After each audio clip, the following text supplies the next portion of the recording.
दूरपर्यंत पसरलेला तो सरळ मार्गी हायवे काळोखी अंधाराने जखडल्यासारखा वाटत होता. रस्त्याच्या दोन्ही तर्फे हिरवी झाडे उभी दिसत होती. अंधारात त्या झाडांच्या काळ्या सावल्या निर्जीव मृत प्रेत उभा असल्याचा भास करून देत होते. रस्त्यावर मार्गामध्ये जाणवणाऱ्या थंडाव्यासारखा गारठा पसरलेला. त्याच थंडाव्यामार्फत रस्त्यावर आत्म्यासारखं पांढरं धुकं फिरत होते. त्या सुनसान रस्त्यावरून दुरून धुक्याला चिरत 2 पिवळ्या हेडलाईट वेगानं पुढे आल्या. त्यासहितच सायरनचा निळा भगवा प्रकाश पडला जात. सायरन वाजवत एक पोलीस जीप धुक्याला चिरत बाहेर आली. पोलीस जीपमध्ये ड्राईव्ह सीटवर बद्रीनाथ त्रिपाठी वय 49 बसलेले, जे की हेड कॉन्स्टेबल होते. त्यांच्या बाजूलाच 3 स्टार इन्स्पेक्टर चतुर सिंग वय 52 बसले होते. साहेब, एक बोलू? कॉन्स्टेबल त्रिपाठी बारीक आवाजात म्हटला. त्यांच्या त्या वाक्यावर इन्स्पेक्टर चतुर सिंहने कॉन्स्टेबल त्रिपाठीकडे पाहिलं. त्रिपाठी जी, 15 साल से एक साथ काम कर रहे हैं, परमिशन कब से मांगने लगे? बोलो भाई, काय बोलता? इन्स्पेक्टर चतुर सिंह थोडे मंद स्मित हसत म्हटले. परंतु त्यांच्या त्या हास्यविरहित वाक्यावर सुद्धा कॉन्स्टेबल त्रिपाठीचा चेहरा शून्य भावहीन होता. त्यांच्या चेहऱ्यावर भय, चिंता असे भाव उमटले होते, जे कसल्या तरी धोक्याची चाहूल लावून देत होते. साहेब, इतक्या रात्री त्या काश्मीरच्या जंगलात जायची काही गरज आहे का? तुम्हाला तो रस्ता माहिती आहे ना कसा आहे? त्रिपाठी म्हणाले. त्यांच्या त्या वाक्यावर चतुर साहेबांचा चेहरा गंभीर झाला व ते म्हणाले, माहिती आहे मला की रात्री त्या रस्त्यावर छलावा फिरतो. त्यांच्या तोंडून जसं छलावा हे वाक्य निघालं, गाडीत एक थंड हवेचा झोत शिरला व दोघांचं अंग डोक्याच्या टाळूपासून ते पायाच्या तळव्यापर्यंत शहारून गेलं. पण गाडीच्या काचा तर बंद होत्या. मग हवेचा झोत आला कुठून? जणू त्या हवेच्या झोताने ह्या दोघांना सावध करून हे सांगितलं होतं की या काळोख्या रात्री त्या छलाव्याचं नाव घेऊ नका, नाहीतर तो येईल. साहेब, पाहिलं? त्रिपाठीने भीतच हा घडलेला प्रकार चतुर साहेबांना दाखवत म्हटलं. हा त्रिपाठी, ही सगळी त्याचीच माया आहे. पण आपल्याला घाबरायचं कारण नाही, कारण ही त्याची हद्द नाही. त्याची हद्द सुरू होते ती त्या काश्मीर मनाली शॉर्टकट रस्त्यापासून, जो की आपण ब्लॉक केला आहे. चतुर सिंह तोंडातून एक मोठा श्वास बाहेर सोडत म्हणाले. थोड्या वेळात गाडी हायवेच्या एका बाजूला थांबली. इन्स्पेक्टर चतुर सिंहने गाडीच्या विंडशील्डमधून पुढे पाहिलं तसं त्यांना समोरचं दृश्य दिसलं. काश्मीर मनालीला गेलेला सरळ मार्गी हायवे आणि डाव्या बाजूला वळण घेतलेला एक रस्ता, जो की घनदाट झाडीने वेढलेल्या वाटेचा होता. हा तोच काश्मीर मनालीला कमी वेळात घेऊन जाणारा शॉर्टकट रस्ता होता, जिथे रात्री छलाव्याचा मृत्यूचा नंगा नाच होई. पण त्या शॉर्टकट रस्त्याला काश्मीर पोलिसांनी नाकाबंदी करून बंद केलेला. त्या रस्त्यासमोर एक दोरीचा लोखंडी गेट आडवा उभा केलेला. त्या लोखंडी गेटच्या मधोमध पिवळ्या रंगाचा वर्तुळाकार साईन बोर्ड होता, ज्यावर काळ्या अक्षरात लिहिलेलं स्टॉप. त्या गेट बाजूलाच पांडू हवालदार उभा होता. त्या बोर्ड पुढे 2 गाड्या उभ्या होत्या. त्यातल्या पहिल्या गाडीसमोर सब इन्स्पेक्टर टोनी रांधवा उभा राहून गाडी चालकाशी आदबीने बोलताना दिसत होता, तर गाडी चालक मात्र शिव्या शाप देऊन इन्स्पेक्टर टोनीशी ॲटिट्यूड टोन ठेवून बोलत होता. त्याचा तो अर्वाच्य शिवीगाळ करून बोलण्याचा मोठा आवाज चतुर सिंह यांच्या कानांपर्यंत येत होता. ओय टोनी, चतुर सिंह यांनी सब इन्स्पेक्टर टोनीला आवाज देत हाताने इशारा करत गाडीपाशी बोलावलं. सब इन्स्पेक्टर टोनीने आपल्या मागे उभ्या पांडू हवालदाराला तिथेच थांबायला सांगितलं व ते इन्स्पेक्टर चतुर सिंह यांच्या गाडीपाशी आले. ओय, कोण आहे तो जो इतक्या घाण शिव्या देतोय आणि तू गप्पा ऐकून घेतोय? तू हात में लाठी लेके घूमने वाला पुलिस है कि रात का चौकीदार है? जा, वो लाठी घुसा के मोर बना उसका. इन्स्पेक्टर चतुर सिंह गडगडाटी आवाजात म्हटले.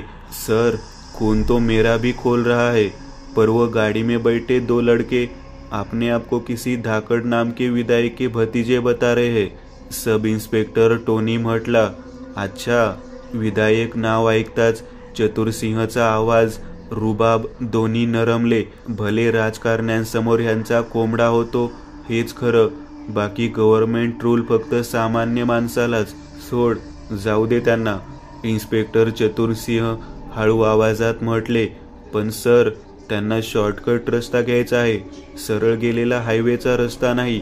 सब इन्स्पेक्टर टोनी जरा कापऱ्या आवाजात म्हटला. सब इन्स्पेक्टर टोनीचे हे वाक्य ऐकून हवालदार त्रिपाठीचा चेहरा भीतीने उजळून निघाला. डोळे मोठे झाले, परंतु इन्स्पेक्टर चतुरसिंहच्या चेहऱ्यावर एक क्रूर हास्य व डोळ्यात एक आसुरी चमक होती. ओय टोनी, त्यांना तू त्या छलाव्याबद्दल सांगितलंस? इन्स्पेक्टर चतुरसिंहने डोळे बारीक करत सब इन्स्पेक्टर टोनीला विचारलं. हो सर, सांगितलं. तेव्हापासूनच ते दोघे मला शिव्या शाप द्यायला लागले, मला वेडा म्हणायला लागले. सब इन्स्पेक्टर टोनी म्हटला. ठीक आहे, जाऊ दे मग त्यांना त्या रस्त्यातून. गेट खोल दो. इन्स्पेक्टर चतुरसिंह थंड स्वरात म्हटले. पण सर, तिथे त्यांच्या जीवाला धोका आहे. मागून त्रिपाठी इतकंच म्हटलं असेल. तोच इन्स्पेक्टर चतुरसिंहने आपला हात वर करत त्याला शांत राहायला सांगितले व म्हटले. असली फाटलेली अवलाद नसलेली बरी त्रिपाठी. त्यांच्या जीवाला धोका आहे हे त्यांना कळायला हवं. आपल्याला कळून काय फायदा? टोनी, गेट खोलायला सांग. और हां, ती मागची गाडी आहे ना, तिला जाऊ देऊ नको त्या रस्त्याने. इन्स्पेक्टर चतुरसिंह म्हणाले व त्यांचा फोन वाजला. खिशातून फोन काढत ते फोनवर बोलू लागले. सब इन्स्पेक्टर टोनी गेटपाशी आला. त्याने पांडूला हाताने इशारा करतच गेट खोलायला सांगितलं. पांडूने लागलीच गेट उघडलं. तसे उघड्या गेटमधून ती काळी गाडी शॉर्टकट रस्त्यात घुसली व पुढे निघून गेली. त्या शॉर्टकट रस्त्या बाजूलाच एक मिल बोर्ड होता, ज्यावर लिहिलेलं काश्मीर मनाली 80 किलोमीटर. त्या सुनसान पसरलेल्या धुक्या आणि विलक्षण शांततेला मोडत हायवेवरून गाडीच्या इंजिनचा घरघर आवाज करत वेगानं ती एकटी गाडी वेगानं धावत जात होती. त्या गाडीत ती 2 मुलं बसली होती. ड्राईव्ह सीटवर कुमार बसलेला. दोन्ही हात स्टेअरिंगवर होते. उजव्या हातात जळणारी सिगारेट होती, त्यातून सफेद धूर निघत होता. तर त्याच्या बाजूच्या सीटवर त्याचा मित्र ऋतिक बसलेला. बघितलंस ऋतिक, माझा मामा विधायक आहे सांगताच त्या पोलिसांनी आपला रस्ता मोकळा केला. कुमार आपला मित्र ऋतिकला म्हटला व त्याने उजव्या हातात असलेल्या सिगारेटचा झुरका घेतला. हा ना भाई, जलवा आहे तुझ्या विधायक मामाचा. पोलिसांची फाटते राव. असं म्हणतच ऋतिक हसू लागला. त्याला दुजोरा देत कुमारही हसला. पण भाई, खरंच इथे छलावा असेल तर? राजने मनातील खंत व्यक्त केली. विस्फारलेल्या भयभीत नजरेने ऋतिकने आजूबाजूला पाहिलं. मरणाचा अंधार पसरला होता. त्या अंधारात डावी उजवीकडे असलेली शांत उभी झाडे आपल्याला रोखून पाहत आहेत असं भास होत होता. ऋतिक, हे सगळं च्युतिया बनवायची लक्षण आहेत. छलावा बिलावा काय नसतं. गप्प बस, नाहीतर तुला ह्या छलाव्याच्या जंगलात सोडून जाईल मी. कुमारने असं म्हणतच सिगारेट ओढलं. सरळ मार्गी त्या गुमनाम रस्त्यावर ही एक गाडीची हालचाल सोडली तर सर्व हालचाली शांत होत्या. ह्या श्रापित काश्मीरच्या जंगलात छलाव्याच्या वावराने पक्षी प्राणी सर्वजण भीतीने जंगल सोडून पळून गेले होते. म्हणून एक विषारी शांतता पसरली होती. रस्त्यावरच्या पांढऱ्या धुक्याला चिरत कुमारची गाडी वेगाने धावत होती. तोच त्यांच्या गाडीपासून मागे 30 मीटर अंतरावर रस्त्यावर पसरलेलं धुकं जवळजवळ येत जमा होऊ लागलं व त्या मिश्रित अमानवीय धुक्यापासून 4 चाक, रूप, दरवाजा असा आकार घेत एक 4 चाकी गाडी तयार झाली व तीच गाडी रूपी छलाव्याचा एक भ्रमजाल आता या दोघांचा पिच्छा करू लागला होता. गाडी चालवता चालवता कुमारची नजर डोक्यावरच्या आरशात गेली. त्या आरशात त्याला मागची ती गाडी दिसली. पण आश्चर्यकारक गोष्ट अशी की ड्राईव्ह सीटवर कोणीच नव्हतं. कुमारच्या डोक्याला शॉट बसला. त्याने उजवा हात स्टेअरिंगवर ठेवत डाव्या हाताने दोन्ही डोळे चोळले. मग पुन्हा आरशातून मागे पाहिलं तर ह्या वेळेस त्या गाडीत ड्राईव्ह सीटवर एक गोरीपान रशियनसारखी दिसणारी मुलगी बसलेली दिसली. कुमारने उजव्या हातातल्या सिगारेटकडे पाहिलं. साला नशा बहुत बेकार चीज आहे असं म्हणतच त्याने सिगारेट खिडकीतून बाहेर फेकली. ए ऋतिक, कुमारने ऋतिकला आवाज दिला. हां काय, ऋतिकने विचारलं.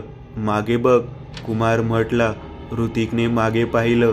मागून एक सफेद रंगाची गाडी वेगानं धावत येत होती. गाडीच्या ड्राईव्ह सीटवर ती गोरीपान रशियनसारखी पोरगी बसलेली.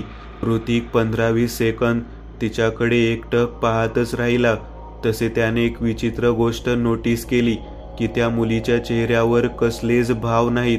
तिच्या डोळ्यांची पापणीही उघडझाप होत नव्हती. तिचे बटारे डोळे अगदी सताड उघडे होते. असं वाटत होतं माणूस नाही, मेलेलं प्रेत आहे. परंतु ऋतिकने ती गोष्ट सोडून दिली.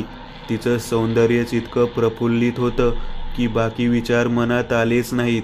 भाई, काय मस्त पोर आहे रे, मला पटवायची हिला, काय पण करून, ऋतिक दोन्ही हात छातीवर ठेवत म्हटला. त्याच्या त्या वाक्यावर कुमार दात काढत हसू लागला. काय झालं, हसतो काय, ऋतिकने न समजून विचारलं.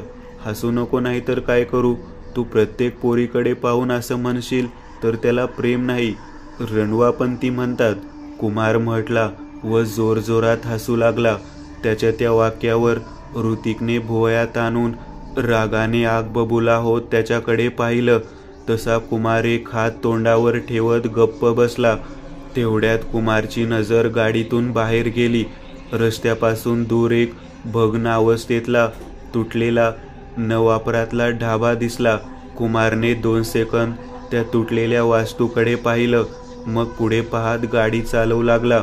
पण ऋतिक मात्र एकटक त्या ढाब्याकडेच पाहत होता. त्या ढाब्याचं नाव असलेली फळी खाली जमिनीवर कोसळलेली, ज्यावर ढाब्याचं नाव लिहिलेलं हानीपाजीदा ढाबा. ऋतिकने पुन्हा एक कटाक्ष समोर असलेल्या काचेतून मागे टाकला. तसे त्याला मागे कोणतीच गाडी दिसली नाही. मागचा रस्ता धुक्याने भरलेला दिसत होता. चारही दिशेंना हैवानासारखी उभी झाडे दिसत होती आणि एक विलक्षण मोर्गमधली शांतता पसरली होती. भाई, त्या पोरीची मागची गाडी कुठे गेली, ऋतिकने आरशातून लक्ष काढून घेत कुमारकडे पाहत म्हटलं. कुमारने आरशात पाहिलं. तसे जरा आश्चर्यचकित करणारा प्रकार दिसला. काही वेळा अगोदर ऋतिकला रस्त्यावर जिथे गाडी दिसली नव्हती तिथे आता तीच गाडी दिसत होती. पण गाडीच्या ड्राईव्ह सीटवर आता ती स्त्री नाही, एक मध्यमवयीन पुरुष बसलेला. गाडी तर आहे रे ऋतिक, पण गाडीत ती पोरगी नाही, बाप्या आहे, कुमार जरा नवलाने आरशात पाहत म्हटला. काय, जरा धक्क्यात बसल्यागत ऋतिकने जागेवरूनच मान वळवत मागे वळून पाहिलं. तसे त्याला मागच्या विंडशील्डमधून ती गाडी मागे मागे येताना दिसली, ज्या गाडीत ड्राईव्ह सीटवर पुरुष बसला होता. कुमार आरशातून मागे पाहत होता तर ऋतिक मागे वळून. शेवटी खात्री झाल्यावर दोघांनीही एकदमच वळून समोर पाहिलं. जसे या दोघांनी समोर वळून पाहिलं तेवढ्या समोरून हवेतून एक घुबड वेगाने येऊन विंडशील्डवर आदळली. गाडीचा वेग इतका अफाट होता की त्या घुबडाचं डोकं फुटलं व त्याच्या ताज्या गरम रक्ताने विंडशील्डची काच अघोरीरित्या रंगली गेली. हा अचानक घडलेल्या घटनेने कुमार ऋतिक दोघांचे भीतीने धाबे दणाणले गेले. कुमारने तर पटकन गाडीचा ब्रेक दाबला. टायर घासल्याचा आवाज करत गाडी स्लिप होत त्या स्मशान शांततेत त्या रस्त्यावर जागीच थांबली. हे बरं झालं की दोघांनी सीट बेल्ट लावली होती, नाहीतर गाडी थांबताच दोघांचं डोकं पुढे आपटलं जात फुटलं असतं. कुमारने दोन्ही हात स्टेअरिंगवर ठेवत ऋतिककडे पाहिलं. तेवढ्यात अचानक असावध असताना मागून एक राक्षसी हॉर्नचा आवाज आला. हे दोघे विसरलेच होते की आपल्या मागून सुद्धा एक गाडी येत आहे. त्या हॉर्नच्या आवाजाने दोघांच्याही छातीत श्वास अडकला. गरकन दोघांच्या माना मागे वळाल्या.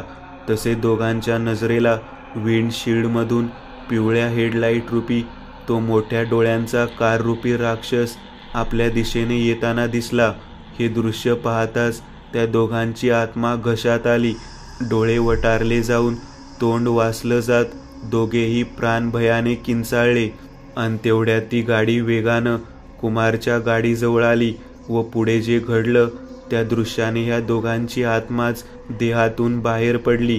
समोरून वेगाने येणारी ती गाडी कुमारच्या गाडीतून पाण्यातून हात आरपार जावा तशी गाडीतून आरपार होत पुढे निघून गेली व रस्त्यावरून धावत जरा दूर जाताच ती गाडी सफेद रंगाचा धूर उडवत जागेवरच नाहीशी झाली. कुमार, ऋतिक दोघांनी हे दृश्य पाहता दोघांच्या पाठीच्या मणक्यावरून थंडगार घामाचे थेंब ओघळत खाली आले. भयाने दातखिळी बसली. सर्व शरीर लटालटा कापू लागले. तू पाहिलंस कुमार, ती गाडी गायब झाली. ऋतिकची भीतीने बोबडी वळाली होती. त्याच भीतीत भर म्हणून त्याने अजून एक गोष्ट नोटीस केली. विंडशील्डवर आदळलेली घुबड आणि तिचं रक्त सुद्धा गायब झालं होतं. ओ तेरी, तो घुबड आणि रक्त पण गायब आहे. अबे कुमार, साल्या कुठं फसवलं तू मला? चकवा लागला आपल्याला, चकवा. फसलो आपण चकव्यात. ऋतिकने असं म्हणतच दोन्ही हात चेहऱ्यावर ठेवले. त्याची बुद्धीच काम करायची बंद झाली होती. म्हणजे तो पोलीस खरं सांगत होता. आता काय करायचे रे? कुमारने ऋतिककडे पाहिलं. ऋतिकने दोन्ही हात चेहऱ्यावरून काढले व म्हणाला, मी आजोबांकडून ऐकलं आहे की चकव्यात फसल्यावर आपण एके जागी थांबायचं नाही. चल तू गाडी स्टार्ट कर, थांबू नको कुठेच. ऋतिक म्हटला. कुमारने चावी पिळत गाडी चालू केली. 2 गिअर शिफ्ट करत गाडी रस्त्याला लावली. दोघांनाही आता कळून चुकलं होतं की आपल्याला चकवा लागला आहे. ज्याने मनात भीती घर करून बसली होती आता ह्या विलक्षण शांततेत जीव खाज सुटला होता. ही शांतता, हा गहिरा अंधार आता नको झाला होता. गाडी रस्त्यावरून वेगाने धावत जात होती. तोच या दोघांना गाडीच्या उजव्या बाजूला तो तुटलेला भग्न पावलेला धाबा दिसला. अरे बापरे कुमार, बघ पुन्हा तोच धाबा. ऋतिक भीत म्हटला. कुमारच्या चेहऱ्यावर सुद्धा भयमय भाव पसरले होते. कधी एकदाच्या चकव्यातून सुटतोय असं त्याला झालं होतं. त्याने गाडी न थांबवता तिथून वेगाने पळवत पुढे नेली. जरा दूर जाताच गाडी धक्के खात बंद पडली. गाडी बंद पडताच ऋतिक, कुमार दोघांचे प्राण भयाने कानसूळ गरम झाली. गाडी कशाला थांबवली? पळव, नाहीतर तो चलावा आपल्याला पळवून मारील. ऋतिकने असं म्हणताच त्याची नजर कुमारच्या बाजूच्या खिडकीतून पुढे गेली. समोर झाडी होती. त्या झाडीभोवताली मरणाचा गडद अंधार जमला होता. त्याच अंधारात ऋतिकला एक पांढुरकी आकृती उभी दिसत होती. 5 फूट उंच, अंगात काळा सदरा, खाली पांढरी विजार, प्रेताळ पांढरा चेहरा, हिरवे चकाकते आघोरी बुबळ, त्यात काळसर ठिपका, तोंडातले पिवळे दात विचकत ते ध्यान ऋतिकला पाहून हसत होतं. ते ध्यान घोगऱ्या आवाजात म्हटलं व खांदे हलवत हसू लागलं. आपण भूत, पिशाच, आत्मा पाहतोय हे कळताच ऋतिकचे डोळे वटारले. तोंडाचा आवाजात तो मोठ्याने किंचाळला, भाग, भाग व आगया, भाग. ऋतिक खुळ्यागत ओरडत म्हटला. त्याने कुमारची पर्वा न करता गाडीचा दरवाजा उघडला. पटकन बाहेर रस्त्यावर आला.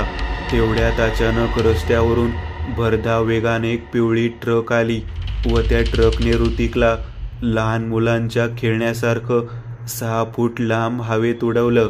ती ट्रक वेगानं आली, पुढे निघून गेली व मध्येच धुक्यात बदलून जागेवरच गायब झाली. आवाज करत ऋतिकचं रक्ताने माखलेलं धड विरहित प्रेत रस्त्यावर पडलं. शरीराचे हात, पाय, डोकं सर्व काही वेड्यावाकड्या अवस्थेत तुटून आजूबाजूला पडले होते. कुमारने आयुष्यात पहिल्यांदा इतक्या जवळून कोणाला तरी मरताना पाहिलं होतं, ज्याने त्याला भीतीचा पॅनिक अटॅक आला होता. डोळे चेंडू एवढे मोठे झाले होते. हातपाय कापू लागले. कानसुळ्या गरम झाल्या. पोटात आतड्यांना पीळ बसला. छाती रेल्वे इंजिनसारखी धडधडू लागली. कुमारच्या उजव्या बाजूच्या खिडकीतून रस्त्या बाजूची झाडे आणि तो अमानवीय मृत्यूधारी अंधार दिसत होता. त्याच काळ्या अंधारातून ते मृत स्त्रीचं पांढऱ्या कातडीचं ध्यान चालत आलं. अंगावर एक काळी मॅक्सी होती. हातापायांची नख 3 इंच लांब असून धारधार होती. डोक्यावरचे वाढलेले केस जमिनीपर्यंत आले होते. चेहऱ्यावर मांस भाजलं जळालं होतं. एक डोळा फुटला होता तर दुसरा सफेद रंगाने चकाकत होता. प्रेतासारखी हळुवारपणे चालत चालत ती कुमारच्या दिशेने येत होती. तिच्या दोन्ही खांद्यांमधून काळसर धूर बाहेर पडत होता. ऋतिक, सॉरी यार, मेरी वजह से तेरी जान चली गई. कुमारच्या डोळ्यातून अश्रू बाहेर पडले. त्याच्या डोळ्यांना रस्त्यावर ऋतिकचं तुटलेलं रक्तबंबाळ अवस्थेतलं डोकं दिसत होतं. बंद डोळे, तोंडाचा आवासला होता. चेहऱ्यावर जागोजागी खरचटलं होतं. त्यातून लाल काळं रक्त बाहेर आलेलं. तेवढ्यात अचानक एक भयावह घटना घडली. ऋतिकच्या शरीरविरहित धडाचे बंद डोळे खाडकन उघडले गेले. ते डोळे भगव्या विस्तवधारी रंगाने चमकत होते. त्यात सफेद रंगाचा ठिपका होता. ए कुमार, मी मेलो. ते बघ, ते बघ, ते बघ, आता ते तुला न्यायला आले. ऋतिकचं तुटलेल्या धडाच्या तपकिरी मशेरीमय दातांची हालचाल होत घोगरा भसाडा आवाज बाहेर पडला. त्या आवाजासरशी कुमारने भीतच आपल्या बाजूच्या खिडकीतून बाहेर पाहिलं. तसे त्याला ते भयावह दृश्य दिसलं. समोर ती भयंकर जळालेल्या चेहऱ्याची स्त्री गाळफाड फाकून आसुरी हसत कुमारला पाहत होती. चल माझ्यासोबत, त्या स्त्रीचा छलावा घोगऱ्या आवाजात म्हटला. नाही, भीतीने पटकन असं म्हणतच कुमार डाव्या बाजूच्या दरवाजातून बाहेर पडण्याकरिता ड्राईव्ह सीटवरून उठला. तोच त्या डाव्या बाजूच्या दरवाजाबाहेर ऋतिकला दिसलेलं ध्यान येऊन उभं राहिलं. दूर रस्त्यावर पडलेलं ऋतिकचं धड फुटबॉलसारखं टून टून उड्या घेत सुकुमारच्या गाडीपाशी येऊन इंजिनच्या बोनेटवर आलं. चल आमच्याबरोबर, चल. ती सर्व छलाव्याची भुतावळ दात काढत, हसत, खिदळत, मध्येच रडत विवळत ओरडत सुकुमारच्या गाडीभोवती गोल गोल भिंगू लागली. त्यांची ती भसाडी आवाजातली विनवणी सुकुमारच्या कानात गरम तेलासारखी आत जात होती. त्याचं डोकं त्या आवाजांनी ठणकायला सुरुवात झाली. भयंकर त्रास होऊ लागला. शेवटी त्रास असह्य झाला. तसे दोन्ही हात कानांवर ठेवत तो मोठ्याने ओरडला, मला जाऊ द्या. ए कुमार, अरे काय झालं? कुमारच्या बंद डोळ्यांआड कानांवर ओळखीचा आवाज पडला. त्याने खाडकन डोळे उघडले. त्याला ते भयंकर स्वप्न पडलं होतं. त्या स्वप्नाचे पडसाद चेहऱ्यावर अद्याप उमटलेले दिसत होते. चेहरा घामाने भिजला होता. श्वास मोठ्याने आत बाहेर होत होते. कुमारने आवाजाच्या दिशेने पाहिलं. त्याच्या डाव्या बाजूच्या सीटवर ऋतिक बसला होता. प्रश्नार्थक नजरेने त्याच्याकडेच पाहत होता. तर गाडीच्या डाव्या बाजूला बाहेर सब इन्स्पेक्टर टोनी उभा होता. कुमारने गाडीच्या विंडशील्डमधून पुढे पाहिलं. गाडीच्या उजव्या बाजूला स्टॉप गेट होतं. त्या गेटसमोर पांडू हवालदार उभा होता. मग कुमारने आपल्या चेहऱ्यापुढे असलेल्या आरशात मागे पाहिलं. मागे तीच ती सफेद गाडी उभी होती. हे बघ इन्स्पेक्टर, माझ्या मित्राचे मामा धाकड हे विधायक आहेत. आम्हाला त्या शॉर्टकट रस्त्याने जाऊ दे. ऋतिक उद्धट स्वरात म्हटला. हे पहा सर, रात्रीच्या वेळेस तो रस्ता चांगला नाही. तिथे तुमच्या जीवाला धोका आहे. सब इन्स्पेक्टर टोनीने जसं हे वाक्य उच्चारलं, कुमारच्या अंगावर 41 व्होल्टचा झटका बसला. कारण स्वप्नात सुद्धा सब इन्स्पेक्टर टोनीने असंच म्हटलं होतं आणि तसंच काहीसं आता या क्षणाला घडलं होतं. ठरल्याप्रमाणे ऋतिकने सब इन्स्पेक्टर टोनीला शिव्या द्यायला सुरुवात केली आणि तेवढ्यात कुमारला चेहऱ्यासमोर असलेल्या आरशात पाहता मागून एक पोलीस जीप सायरन वाजवत येताना दिसली. ज्या गाडीत हवालदार त्रिपाठी आणि इन्स्पेक्टर चतुरसिंह बसले होते. स्वप्नात दिसल्याप्रमाणे चतुरसिंहने टोनीला हाक मारली. सब इन्स्पेक्टर टोनी त्यांच्या दिशेने जाऊ लागले. तोच कुमारने मध्येच त्यांना अडवलं. थांबा सर. कुमारच्या वाक्यावर सब इन्स्पेक्टर टोनी जागेवरच थांबले. तसा तो आदबीने म्हणाला, सर, माझ्या मित्राचा उद्धटपणाबद्दल मी तुमची माफी मागतो. आम्हाला त्या शॉर्टकट रस्त्यावरून नाही जायचंय सर. आम्ही या हायवेच्या रस्त्यावरूनच जातो, कुमार प्रेमळ स्वरात म्हटला. त्याच्या त्या वाक्यावर सब इन्स्पेक्टर टोनीने मंद स्मित हास्य करत फक्त इतकंच म्हटलं, गुड बॉय. कुमारने गाडीची चावी पिळली व गिअर शिफ्ट केलं. मागची लाल लाईट दाखवत गाडी सरळ सुरक्षित हायवेवरून पुढे पुढे जात निघून गेली. म्हणतात ना, काही स्वप्न हे सत्य असतात व त्यांचा आपल्या वास्तववादी जीवनाशी घनिष्ठ संबंध असतो. त्या स्वप्नाची एक चांगली शिकवण म्हणून कुमारने आपला इरादा व आपला मौल्यवान जीव वाचवला. तर मित्र हो, अंत भला तो सब भला. भेटूयात पुढच्या स्टोरीत.